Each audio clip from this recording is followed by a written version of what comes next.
Hi dears, ഇന്ന് രാവിലെ ഗോതമ്പിൻ്റെ പുട്ടായിട്ട് ഉണ്ടാക്കിയേക്കണം. ഗോതമ്പിൻ്റെ പുട്ട് എന്ന് പറഞ്ഞാൽ തേങ്ങയൊക്കെ ഇട്ടുണ്ടാക്കി അടിപൊളിയാണ്. അതിൻ്റെ മണം തന്നെ അടിപൊളിയാണ്. അപ്പോൾ ഇന്ന് ഗോതമ്പിൻ്റെ പുട്ട് ഉണ്ടാക്കിക്കൊണ്ടിരിക്കുകയാണ് കേട്ടോ. അതിൻ്റെ കൂടെ കഴിക്കാൻ നല്ല പാളയം കൂടെ പഴമുണ്ട് കേട്ടോ. നിങ്ങൾക്ക് ഇഷ്ടമാണോ പുട്ടും പഴം? അതിൽ സാമ്പാറുണ്ട്. എനിക്ക് പക്ഷേ സാമ്പാറാട്ടോ കൂട്ടി കഴിക്കാൻ ഇഷ്ടം. തലേദിവസത്തെ സാമ്പാറായിരിക്കും കേട്ടോ.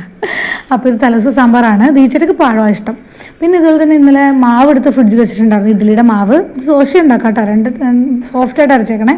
അപ്പോൾ കണ്ണമ്മോന് നെയ് റോസ്റ്റാണ് ഇഷ്ടം, അവന് ഗോതമ്പ് പുട്ടിനൊക്കെ ഇടാം. അപ്പോൾ അവന് നെയ് റോസ്റ്റായിട്ട് ഉണ്ടാക്കണേ, ഞങ്ങൾക്ക് ഗോതമ്പിൻ്റെ പുട്ടും ഉണ്ടാക്കണം. അപ്പോൾ ഇതാ നെയ് റോസ്റ്റ് ഉണ്ടാക്കിക്കൊണ്ടിരിക്കുകയാണ്. നല്ലോണം നെയ്യൊക്കെ ചേർക്കണം കണ്ണമ്മോന്, അതാണ് ഇഷ്ടം. അപ്പോൾ ഇതാ നെയ് റോസ്റ്റ് ഉണ്ടാക്കിക്കൊണ്ടിരിക്കുകയാണ് കേട്ടോ. അപ്പോൾ ഒരു പാനിൽ പുട്ട് വേഗണം, ഒരു പാനിൽ ഇതാ നെയ് റോസ്റ്റ് തയ്യാറായിക്കൊണ്ടിരിക്കണം കേട്ടോ.